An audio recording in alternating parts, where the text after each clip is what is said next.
What is up, fight fans? Welcome back to another episode of the MMAnomaly Show, No Filter. I'm your host, Olin, aka MMAnomaly, and not with me as usual is the co-host with the most, Jive Turkey Nano. Instead, we're doing a very special segment this week. I'm going to be putting together a couple different videos from some of my close friends that I know have a Mexican background. With us going right into UFC Noche, I felt like it was a great time to bring one of my close friends and someone I can honestly say is the best barber in the fucking land, MikeyRoots, on the show. Mikey, how are you doing today, brother? What's happening, brother? I'm doing good, man. Thank you for having me on here. I'm excited to share some time, get talking. Absolutely, man. You and me both. And first and foremost, I know you're more of a WWE fan than a UFC fan, and that's totally fine by me. As you can see, I'm a big fan of the WWE as well. So, is it safe to say that that is what got you into the UFC or combat sports in general, or was it something else that kind of sparked that enthusiasm? You know, you would think, but not really. I think I was, introduced to both of them around the same time. It was just kind of second nature in my household, whether it was lucha libre or it was big boxing match or something like that. I think it took just as much precedence in the household. I think wherever it was coming from. I think it was just a matter of getting a chance to see some cool stuff. Absolutely, man. I mean, it's always a chance to see some cool stuff, no matter what the combat sport is, right? WWE, boxing, lucha libre, UFC, and anything in between. Now we have influencer boxing and all this other crazy stuff. You couldn't pay me to watch Slapper or some of that other things, but I digress. We're here to talk about UFC Noche, so let's dive right into it. This is the second kind of really blown up and publicized UFC Noche card, to my knowledge. The first one, of course, was at the UFC, or kind of the Sphere that the UFC put on, the biggest show they've ever done. First, what were your thoughts on last year's UFC card at the Sphere for UFC Noche? Presentation was amazing. I wasn't there, but seeing just footage from all the people that got to experience that firsthand, it looked amazing. You can't deny that the presentation and the effort the UFC put into that show, it was second to none. And in any of the productions that you really are used to seeing, it felt like we were watching UFC WrestleMania. It was pretty epic.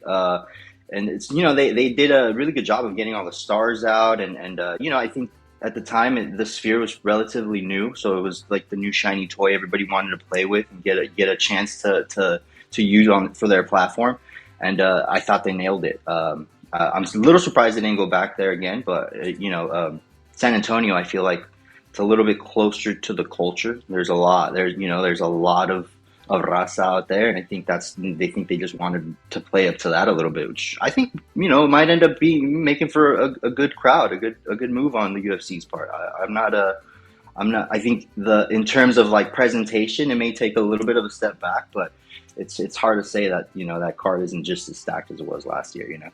So it's yeah. Yeah, I agree. I think the card is fairly stacked this year.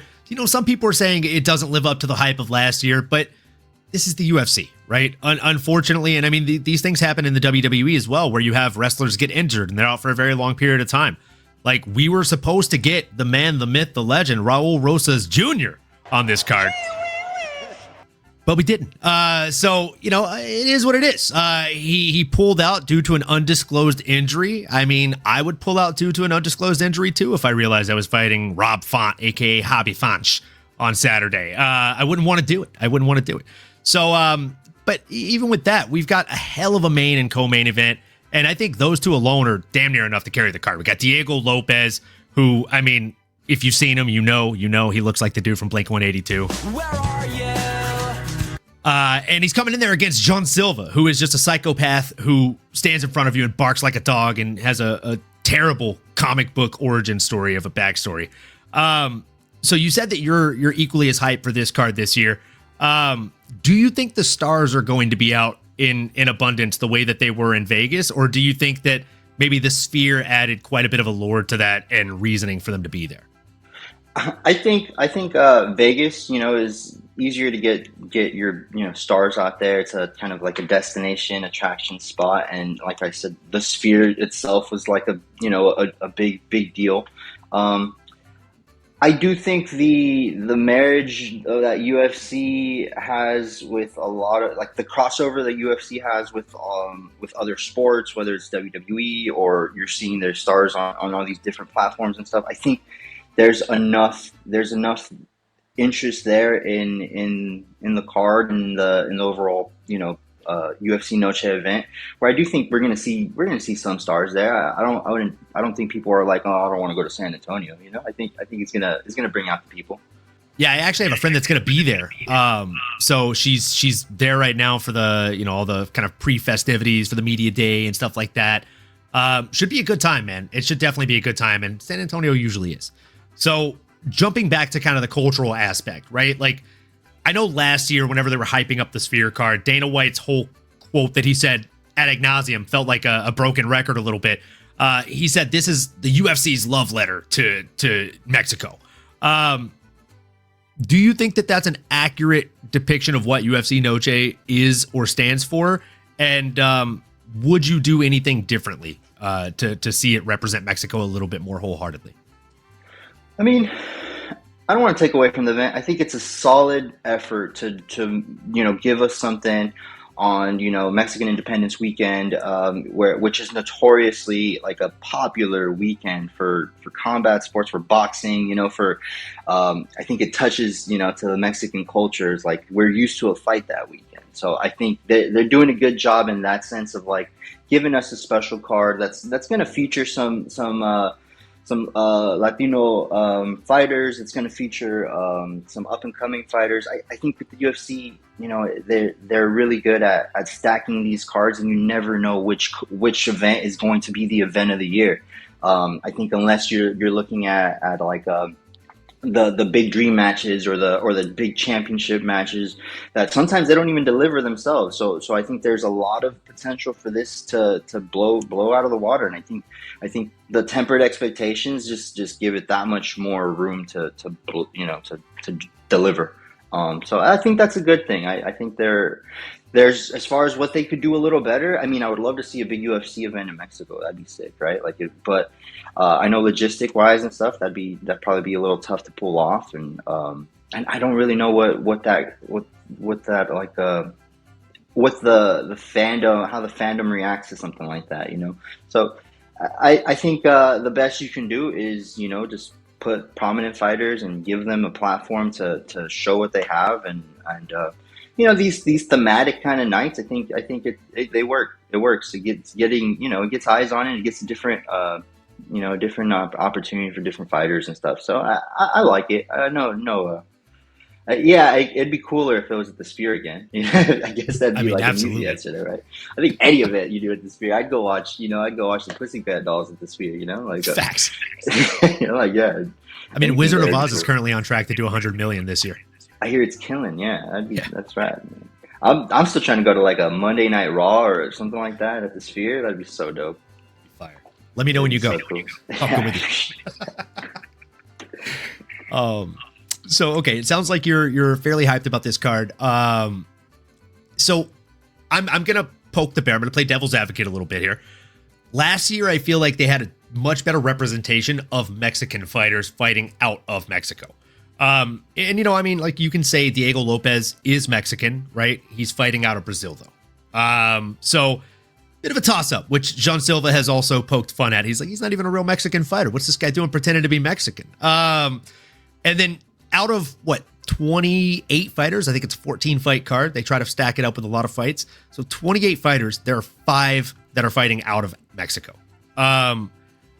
Compared to last year, that just seems like a pretty tough number. So I would say 2 things. 1, I'd obviously like to see more Mexican fighters fighting out of Mexico on the card. And 2, I think you're onto something when you say maybe they should take UFC Noche to Mexico, right? If they did this like in Mexico City or something, I think it'd be huge. And they just put up the UFC PI, I think a year, maybe 2 years ago in Mexico. So they're already building that kind of mass following. So with that, again, I agree with you. I do kind of want to see more Mexican fighters on the card this year, but he had some injuries, so we'll give him a break. But speaking of Mexican fighters, if you ask any fight fan, whether they've been watching fights for 2 days or 22 years, they all seem to mention the Mexican fighting spirit, right? So when you think of the Mexican fighting spirit, like, who comes to mind? If you could give me even just like a number one or even a top 3 rundown of kind of what comes to mind when you think of someone who personifies or people who personify Mexican fighting spirit. Well, okay, I'm going to start off with babyface assassin, right? Like, that's one of those guys that just has no quit written on his forehead, and we've seen him fight some tough matchups. We've seen him fight through some adversity, and I think that's like when you were speaking earlier, like, oh, there should be some more representation. It's like, well, we can't have Brandon Moreno on every card, unfortunately, but he's of current fighters. I think he's up there. You spoke about Rosas earlier, and that's one of those guys that's up and coming. Who's really he's got a big chip on his shoulder. He's got a lot to prove, and he's living up to that spotlight in a really cool way. It's cool to see him pull together some good fights and get some notoriety there. But if we're gonna take it back, I mean, Cain Velasquez was he was one of those. He was a force. Like you had to, like, that guy had determination, and the big brown pride, like that was one of those guys that in the 2010s era and stuff that really helped carry through that legacy. But even I'm going to walk you backwards, even before that, right before him, and taking a shift into like boxing and stuff like that, where you see guys like Marquez going to Pacquiao and stuff like, like it's been ingrained in the blood, in the fight culture for generations at this point, right? Going back to the Cesar Chavez and stuff, and De La Hoya maybe didn't have that heart, and some could argue he did, some could argue he didn't. Towards his later years, maybe he kind of took a couple losses that he could have probably braved through, but it's been engaged in the culture forever. So it's hard to like just spotlight one or two, but those are a couple, I think, of more recent that I think really embody that Mexican, no quit, that heart, and I think there's so many more that I haven't even touched the surface on, but yeah. Yeah, I mean, those are all solid picks, man. Cain Velasquez is certainly a good shout.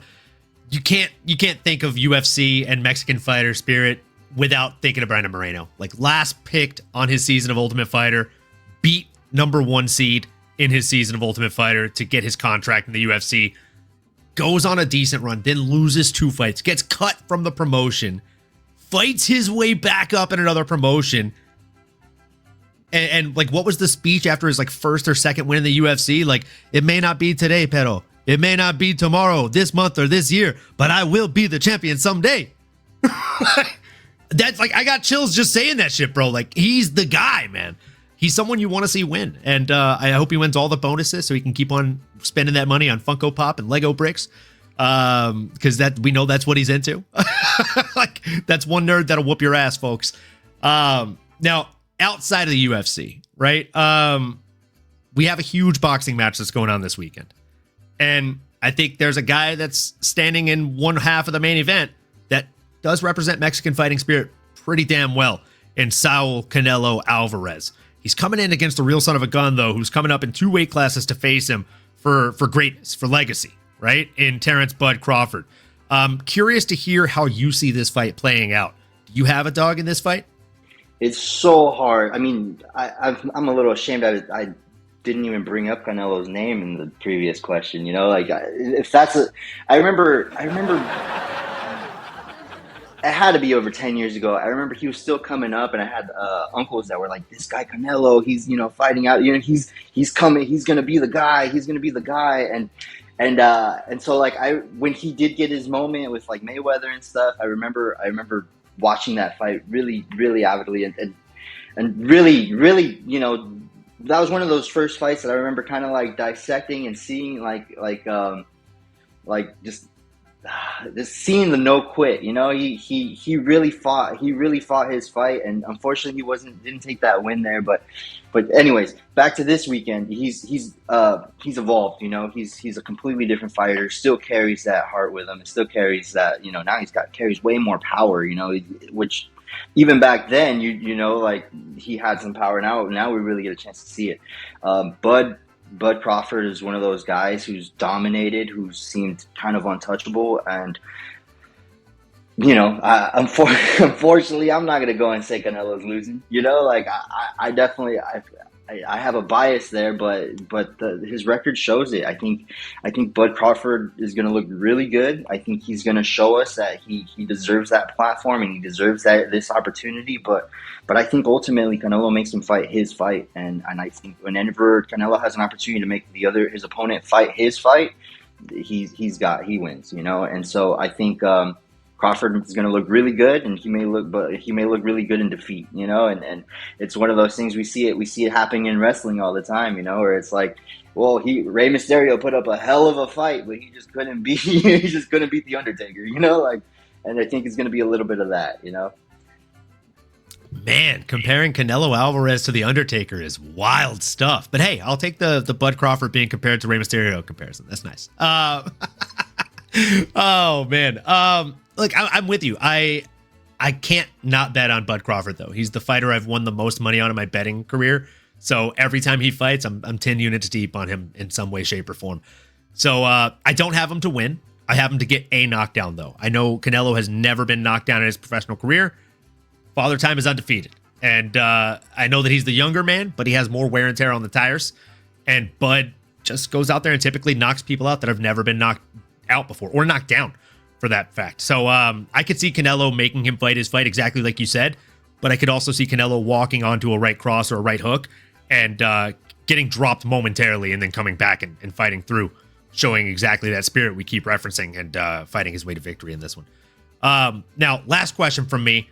Going away from boxing and UFC specifically, just going to fighters in general, right? It could be WWE, it can be your favorite fighter in a movie or a character in a movie, anything. As far as Mexican fighters go, who is your favorite of all time? That's a tough one. If you're gonna give me the WWE out, like I'm gonna go, Booyaka 619, right? Like Rey Mysterio's got to be the, but you can't tell me the dude's not a fighter. You look at that guy, he's got that dog in him. The dude's got that fight in him. He's standing this tall, facing up against the great Khali. Like the dude is fighting.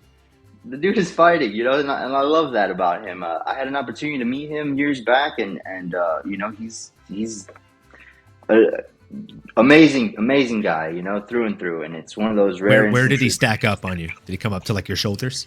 No, he was actually. I'm not tall myself. He was, kind of eye level, a little under eye level there. He looks so much shorter on TV. He carries himself kind of stocky. He kind of walks around like a pit bull, and he's got all the tattoos and stuff and the bald head. And you're like, that guy could, that guy looks the part even without the mask.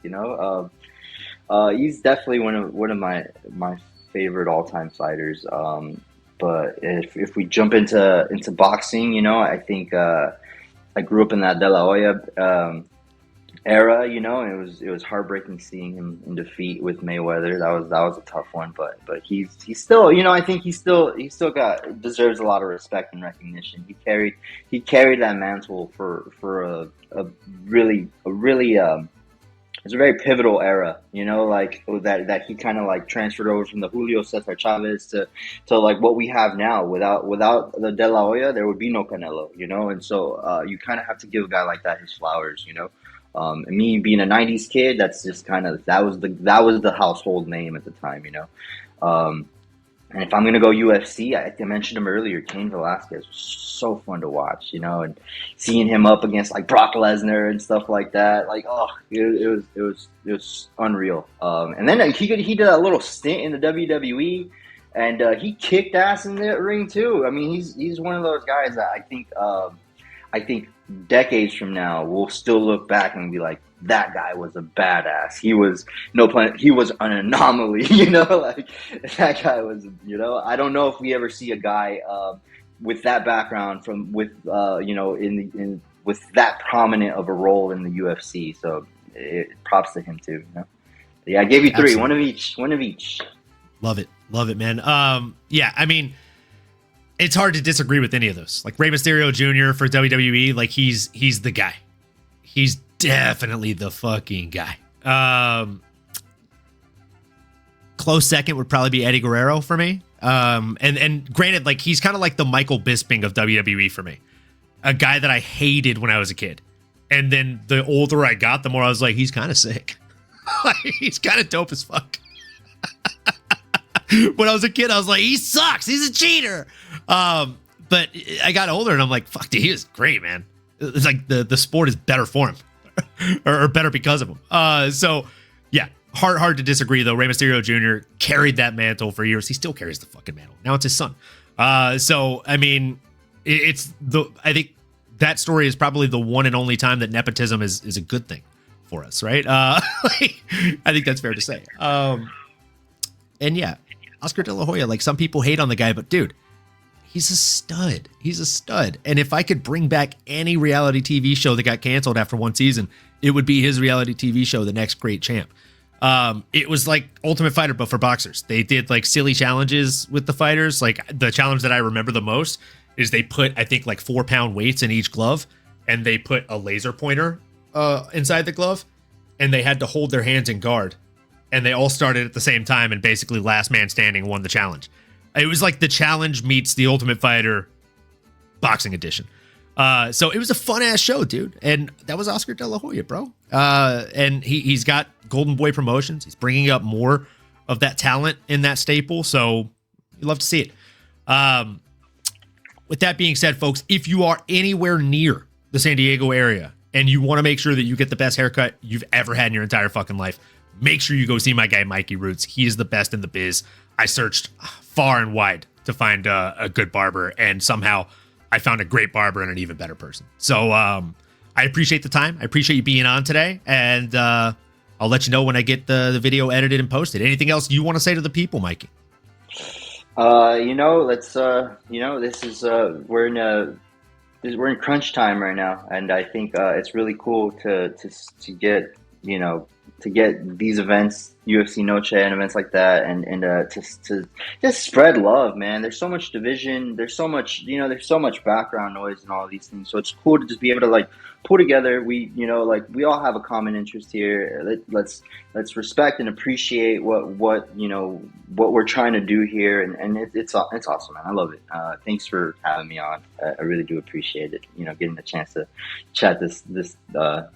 It's cool. It's really fun. Hopefully, I can get back on and we can have another segment or something. This is rad. Absolutely, bro. Anytime you want to be on board, we're happy to have you on for predictions or post-fight shows. And folks, give it up for that fucking speech. Come on. What a guy. What a fucking guy. I bring him on to talk about fights and people beating each other up, and he's like, guys, can we just like stop with all the hate? Like, let's just come together, guys. It's all, unity, peace, brotherly love, I love it, bro. I love it. So thanks again for coming on, Mikey. I appreciate you so very much. And for sure, likewise, folks, man. Make sure you like, comment, subscribe, smash that bell for notifications. And as I say every show, I'll say it again. Keep on going. Keep on growing. We'll see you next time, folks. You've been listening to the MMAnomaly Show. No filter. As you may have been able to tell, we dig the MMA, and our passion is to dive deep into the upcoming fights, give you our expert breakdowns, and help you make sense of all the chaos that is the fight game. We hope you've enjoyed the show. If you did, make sure to like, rate, and review. We'll be back soon, but in the meantime, make sure to find us on YouTube, Twitter, Instagram, and Twitch at MMAnomaly.